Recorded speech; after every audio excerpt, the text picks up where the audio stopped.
la mañana y como lo habíamos anunciado, saludamos vía Zoom la presencia en nuestro espacio informativo del doctor Juan José Hidalgo, especialista en Derecho Penal y Criminología. Doctor, qué gusto saludarlo a los tiempos, qué placer poder conversar con usted. Gracias por aceptar esta entrevista para hablar del tema, como yo lo decía, que le quite el sueño a todos los ecuatorianos. Y es el tema de la seguridad. Durante el primer cuatrimestre de este año se ha registrado un incremento del 58% más de homicidios que en el mismo periodo del 2024. ¿Cómo es que llegamos a este punto, estimado doctor? Bienvenido, buenos días. Buenos días, Luisa. Un gusto de saludarla nuevamente. Sí, a los tiempos, un gusto de saludar a la audiencia. Bueno, son cifras que reflejan el aumento de la delincuencia, el aumento de las bandas criminales, que las bandas criminales no le temen al Estado ecuatoriano, eh, y va a seguir aumentando en la medida en que no podamos contener el aumento criminal. Es lastimoso porque hemos permitido que en menos de 10 años de vivir en un país relativamente en paz, estemos pasando estas cifras que nos ponen en los primeros lugares de países más violentos del mundo. Era algo que ya se preveía. Usted y yo alguna vez hablamos de esto y ya se preveía. El Así problema es es. que lo dejamos ver. Dejamos que Hacer. avanzara. Doctor, ley de solidaridad nacional, ley de inteligencia, un nuevo estado de excepción, la militarización de las cárceles, despliegue de la Policía Nacional y no solo eso. Acabo de, en este momento, escuchar y leer e informarme de que el presidente de la República, Daniel Noboa, y esto me parece sí un dato interesante, ha dispuesto el traslado de la Comandancia General de la Policía a la ciudad de Guayaquil para mejorar la eficiencia de las acciones antidelincuenciales en la zona de la costa. Estas son las acciones correctas, todas las que le he nombrado. ¿Vamos por el camino correcto o qué nos falta para poder enfrentar con más contundencia y con más firmeza al crimen organizado? Bueno, la ley de solidaridad es algo muy importante. Yo siempre la apoyé desde el principio. Lo que tenemos que preocuparnos es que sea apegado a la ley, es decir, que se castigue a quienes forman parte de un grupo organizado. Tenemos que esperar 90 días para que se les dé para que se haga el reglamento, para que se, se, se capacite a los jueces anticorrupción, pero tenemos que esperar aún para que eso comience a funcionar. La ley de inteligencia lo mismo, porque se tiene que conformar, digamos, a través del reglamento, un organismo, pero ya son dos grandes pasos, no para enfrentar la delincuencia, porque a mí me gusta hacer esta diferencia.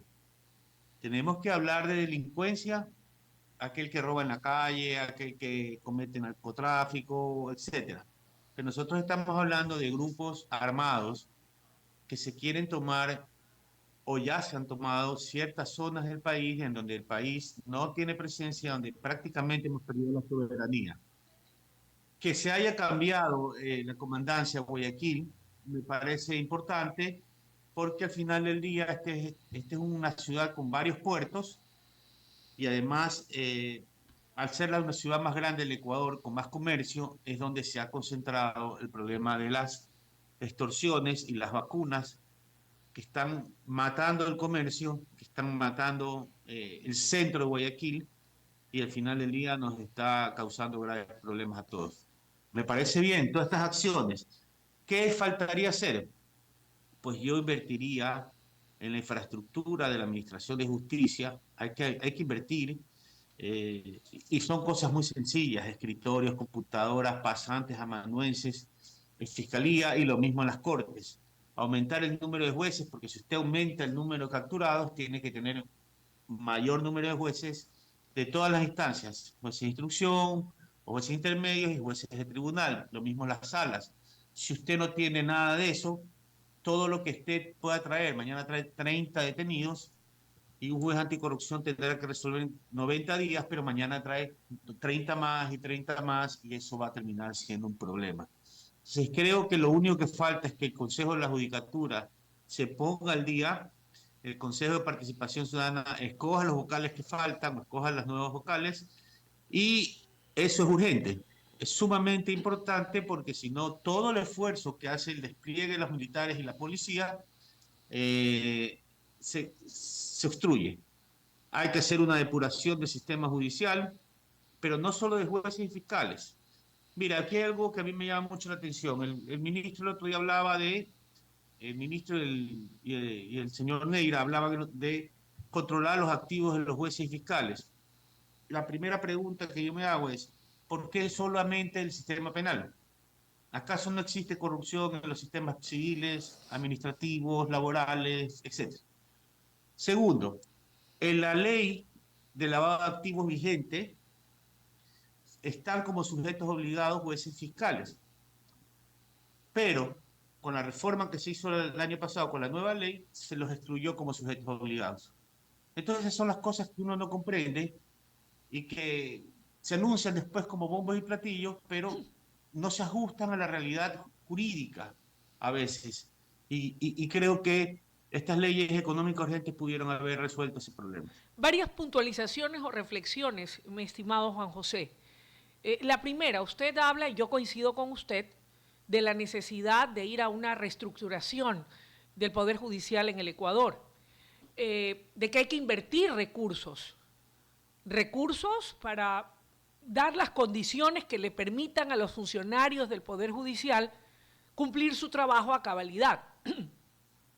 Que también hay que poder tener más jueces para que se hagan cargo de poder sustanciar cada una de las causas y de los procesos que llegan en demasía. Pero hay cosas que se pueden comprar con el dinero, incluso la conciencia de muchos malos funcionarios. Pero ¿a dónde dejamos en ese contexto los valores?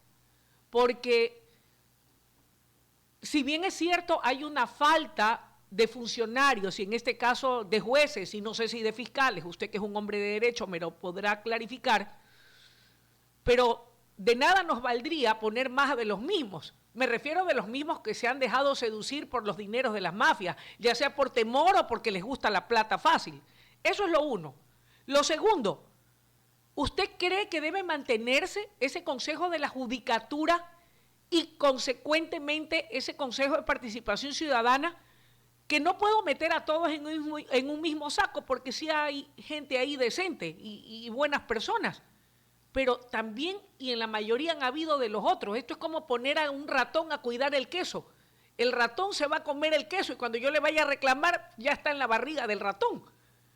Entonces, esa segunda reflexión en el tema de la justicia. Y la tercera, para que usted me vaya respondiendo, vea, ya le hablé de la primera, la segunda y la tercera, esta resolución sin debate que echó abajo la terna del Consejo de la Judicatura, ha puesto nuevamente sobre el tapete y en tema de discusión aquello que se rumora a voces, que es la politización de la justicia. ¿Qué comentarios le merecen? Bueno, primero sí, hay que invertir en la administración de justicia. Los periodistas que van a las flagrancias podrán dar fe que no hay baños, que apenas hay un ayudante, que ya no permiten pasantes, que antes era importante porque no solamente ayudaban a los fiscales, a las unidades, sino que aprendían.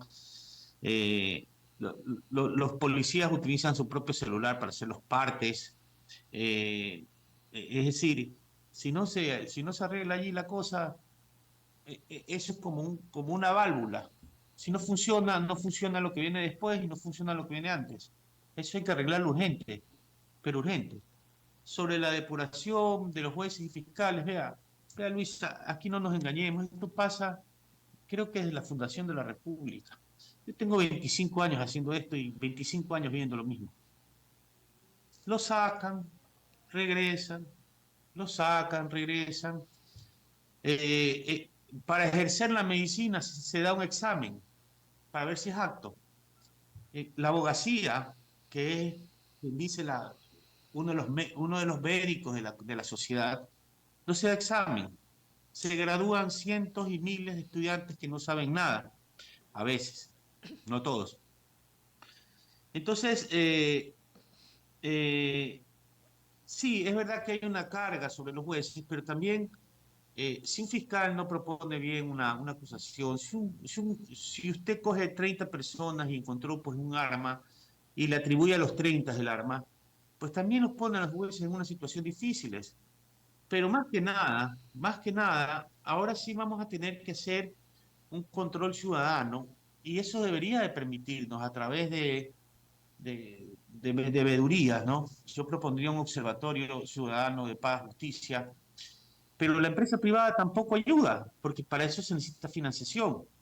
Eh, entonces, claro, ocurre a sus anchas y cuando viene algo mediático, pues nos indignamos todos y mañana nos olvidamos, por ejemplo, porque hoy día mataron a un agente policial en una ciudad privada. Entonces, esto tiene que ser una política pública no del gobierno, sino de la justicia, porque la justicia es un poder independiente. Pero ¿cuál es el problema?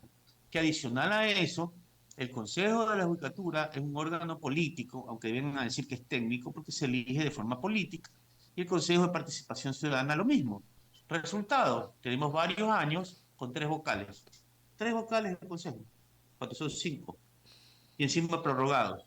Entonces, aquí tiene que haber una voluntad de todos. Y creo que me parece que la presidencia, que el gobierno está haciendo lo suyo, pero creo que se deben abrir las puertas a todos los estamentos estatales y sociales para hacernos entender cuál es la gravedad del problema, porque no lo vemos, porque pese a que nos secuestran, nos asaltan, nos matan, las pugnas políticas siguen. Entonces, no sé si le contesté las tres Sí preguntas. me las contestó, yo hice estas tres reflexiones básicamente y quería escuchar su valioso criterio. Ahora, usted decía algo en la entrevista que a mí me parece muy importante, que había que clarificar y no se puede mezclar frutas con hortalizas porque pues una cosa es la delincuencia común y otra cosa son estas mafias de crimen organizado transnacionales, incluso la mafia albanesa, la mafia de los carteles de Jalisco y tantas otras más que se encuentran, pues desgraciadamente, no solo en el Ecuador, sino que han permeado todo y toda la región y están en todos lados. Y revisaba un poco lo que ha ocurrido en países que ya han vivido estos problemas y revisaba lo que pasó en Colombia, por ejemplo, y que todavía, desgraciadamente, vemos que sigue vigente o latente, aunque ahí sería una entrevista para preguntar si este intento o esta tentativa de asesinato en contra del señor senador Uribe obedece a un tema de delincuencia común o es un crimen político. Eso solamente lo pueden saber ellos. Pero hablando de lo que le ha costado a cada uno de estos pueblos o países hermanos enfrentar a este tipo de crimen organizado transnacional. En el caso de Colombia, el Plan Colombia o la paz total de Colombia. En el caso de México, abrazos y no balazos. En el caso de Ecuador, ¿usted cree que podría implementarse un plan Ecuador, por ejemplo, que pudiera permitirnos acciones más contundentes para poder hacer frente a este tipo de crimen, por un lado, y por otro lado, y en ese mismo contexto, revisando lo que ha pasado en Colombia, por ejemplo, cómo en su momento se logró recuperar ciudades como Medellín, en donde el Estado se acerca más hacia las comunidades o a las ciudades o a los lugares donde hay mayor contaminación o presencia de estas mafias para garantizar zonas de paz, acercando al Estado a esos territorios, como esta decisión que me parece muy loable del presidente de la República al enviar al Comando General de la Policía a Guayaquil, por ser una de las ciudades o zonas más calientes o conflictivas, pero acercar no solamente a las autoridades para reprimir la violencia, sino también recuperándolas garantizándoles una mejor calidad de vida, porque tiene que ser una solución integral.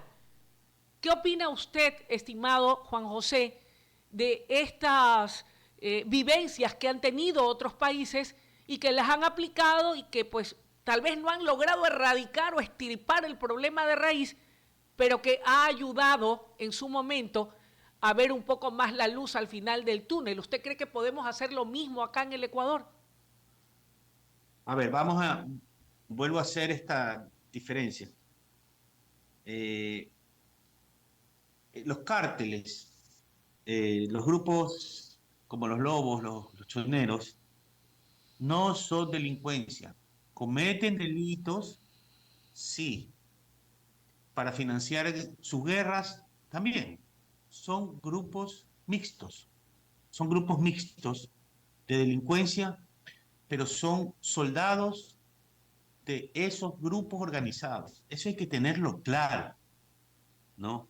Cuando usted tira bombas en un centro comercial como la Bahía, a 2 cuadras, a 3 u 8 cuadras de la gobernación del Guayas, no estamos hablando de delincuentes, aunque la intención sea la extorsión. Eso se llama control territorial, ¿no?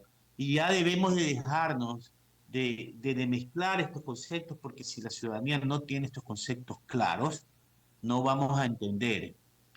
Perdón que haga esa reflexión tipo corrección, pero estos son grupos armados. Sinaloa, Gran Generación, etcétera, son grupos armados. Comando Sur, son grupos armados, es insurgencia, es gente que enfrenta al Estado y que no le importa nuestra constitución ni nuestras leyes. Ahora, por ejemplo, para el tema de las vacunas, a mí se me sorprende que seamos tan poco efectivos en aquello, porque la vacuna es un delito cíclico. Cíclico porque se cobra mes a mes. Y segundo, porque la información que entregan estas personas se la entregan a la persona o la ponen en un panfleto. Entonces es fácil rastrear ese teléfono, fácil rastrear esa cuenta, es fácil rastrear a las personas. Creo, y esta es mi opinión, que el problema principal que tenemos los ecuatorianos en este momento son el secuestro y la extorsión. Y ahí tenemos que concentrar los esfuerzos si es que esta comandancia va a funcionar aquí en Guayaquil. Eh, no me acuerdo su segunda pregunta, ¿me podría ¿Cómo volver a no? preguntar? ¿Cómo Ah, no, ya Juan me entendí. José? Me Las refería a experiencias las extranjeras. experiencias, sí, Mire, así las es. experiencias extranjeras sirven como referente, pero la delincuencia nuestra tiene varias particularidades. Tenemos como 30 o 40 o 35 grupos beligerantes. Es decir, esto no es como el ejército colombiano, el Plan Colombia, contra la FARC, contra el ELN, etcétera. Estamos aquí ante digamos, una maraña de grupos criminales que en sus filas tienen desde 1.000 hasta 15.000 personas, y aquí creo que el trabajo de inteligencia va a ser muy importante. Primero yo lo que haría, y sobre la intervención social, bueno, eso se hace cuando todavía no llegamos a estos extremos. Usted no puede hacer inversión social, por ejemplo, en Nueva Prosperina o en un lugar conflictivo como Durán, porque cuando usted manda a los ministerios de Salud Pública o manda a hacer una obra pública a un contratista del municipio, o cuando van incluso estas compañías de internet a poner cables o poner instalaciones de agua, los secuestran. Pues si nos secuestran a los... Mire, nuestra delincuencia es tan bruta, perdón la palabra, que secuestra a la gente que los ayuda a ellos mismos. Secuestran y extorsionan a los doctores rurales, que curan a sus familiares y que atienden a estas mismas personas cuando son heridos en un delito. Es decir, no se puede hacer inversión social en este momento, y usted sabe que yo siempre he sido pro de eso, si usted no logra que haya seguridad en ese sector. Es recién en ese momento donde usted puede hacerlo, como lo hizo Salvador, ¿ya? Como hizo Medellín. Se logró controlar Medellín y se hizo una gran inversión social. Entonces, en este momento no se puede hacer esa inversión social, y si queremos hacerlo, tenemos que hacerlo en lugares donde la delincuencia no se haya tomado estos sectores qué sé yo, la Sierra Central podría ser, ciertos sectores de Quito, cierta Cuenca, pero en Guayaquil y Durán, eso por el momento Primero hay es que bien difícil. limpiar entonces, depurar, limpiar, controlar, recuperar ese territorio para entonces allí sí poder hacer ese trabajo de manera integral, así lo entiendo. Oiga, No se puede de otra forma, no se no se puede, puede de no otra se forma. puede de otra forma. ¿No? Las bases militares extranjeras que me han explicado no es otra cosa sino no que venga todo el ejército, sino que vengan personas calificadas a dar capacitación, instrucción a nuestros militares en nuestros propios comandos, pueden ser en las zonas de frontera o a donde se considere que es más importante y en donde haya esa cooperación. ¿Cuánto cree usted que va a sumar si es que el colectivo ciudadano y si el país le dice sí a aquello que aprobó la Asamblea en esa reforma a la Constitución? Es bueno dejarlo en claro, estimado doctor, de usted que es un experto, para que el día que se dé el referéndum la gente sepa por qué es importante, si es que es importante y si puede ayudar a sumar, a contrarrestar a estas mafias transnacionales delictivas. Mire, sí va a ayudar, es importante apoyarlo. Todo lo que sume a un país pobre que tiene que enfrentar un problema millonario es importante. Hay que apoyar ese tipo de iniciativas, hay que apoyar muchísimo. Yo estoy de acuerdo con las bases militares, obviamente tendrán que reglamentarlo muy bien, pero las bases militares vendrán a proteger sectores regionales, problemas regionales, y a básicamente enfrentarse al narcotráfico. Ellos no nos van a ayudar con el tema de las vacunas y ese tipo de cosas. Eh, en ese sentido, lo que debemos hacer en este momento es buscar esa cooperación, mientras se logra esto, buscar capacitación urgente de zonas cercanas, como México, Colombia, el mismo Salvador, que vengan y capaciten a nuestras Fuerzas Armadas. Nuestras Fuerzas Armadas no están en capacidad para este asunto, porque este asunto llegó así. No es que llegó de la noche a la mañana, llegó de la noche a la mañana y se hizo grande. La misma policía y esos convenios, esos asesoramientos, el Estado lo puede hacer ya con la ley de inteligencia y con otras leyes, ya, ya puede invertir en eso. Entonces, hay que hacerlo urgente. Nosotros no podemos más. Yo ahorita mismo salgo de mi casa y tengo miedo que me secuestren porque es aleatorio. Eh, Así que sí, apoyo las bases militares, pero tenemos que hacer el trabajo interno y tiene que ser urgente. Urgente, esto no es ya esto ya es, ¿no?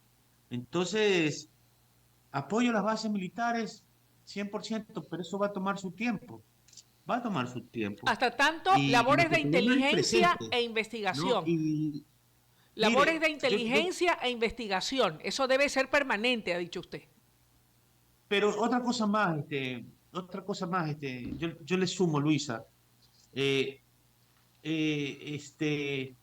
hay que darle mayor capacidad a ciertas fuerzas del orden eh, locales. Perdónenme, esto ya no es yo esta es mi opinión. No puede ser que un vigilante de tránsito que detiene a un individuo que viene borracho, que puede ser un delincuente, no tenga un arma ni siquiera disuasiva. Eso es cierto.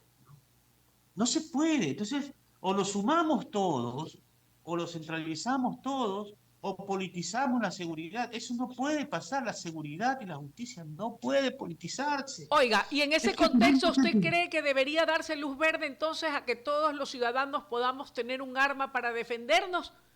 Porque como están las Bueno, cosas, es imposible pensar que ellos, que se supone que está prohibido que toda la gente tenga armas, pero los delincuentes están armados hasta los dientes y nosotros no tenemos ni una resortera para poder defendernos. pero usted cómo va a creer. Usted lo ha visto en las noticias. Y usted está durmiendo en su casa, vienen cuatro gallos y le revientan la puerta, se le meten a su casa y lo llevan. Y usted no puede hacer nada. Nada. Entonces está bien el indulto a los policías, está bien el indulto a los militares y el indulto a nosotros. Si a mí mañana me quieren robar y lo atropello a un delincuente ponen en riesgo a mi familia, a mi hija, a mi esposa, o quién sabe quién más, me llevan preso a mí. Pero si tienen que dejarnos, por favor, tienen que dejarnos defendernos. No sé si un arma de fuego en manos de todo el mundo, porque imagínense, con los altos niveles de violencia intrafamiliar que nosotros tenemos, Sería mañana vamos a ver, gravísimo. imagínense, Claro. pero por lo menos un taser, digamos, Algo un disuasivo. gas pimienta, algo, ¿no?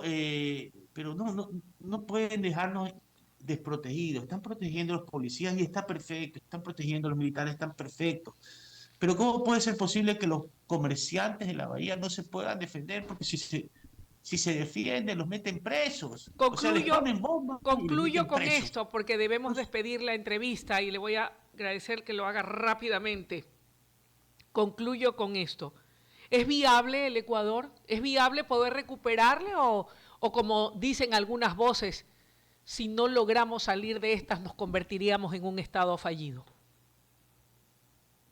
Mire, es viable. Yo confío en las instituciones, aún confío en ellas. Es viable, pero también los ciudadanos debemos de demandar y debemos de exigir respetuosamente, aportando con ideas, no solamente haciendo críticas políticas. No, tenemos que salir de la politización de estas dos cosas, porque sabe que al delincuente no le importa la política. Para él es un negocio y matar es un negocio. Esa es la reflexión que yo hago. Gracias por su tiempo y por sus valiosas opiniones vertidas aquí en esta mañana, estimado Juan José. Que tenga un buen día.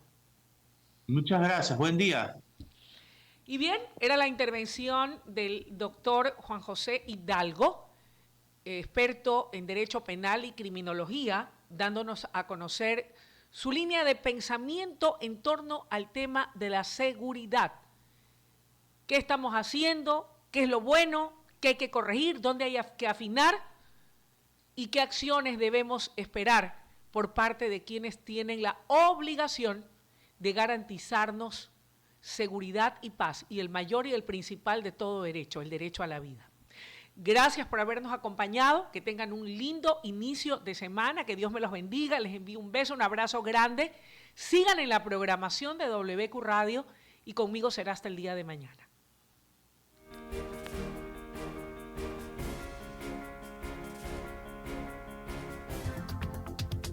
WQ 102.1 FM. La encuentras en todos los canales digitales.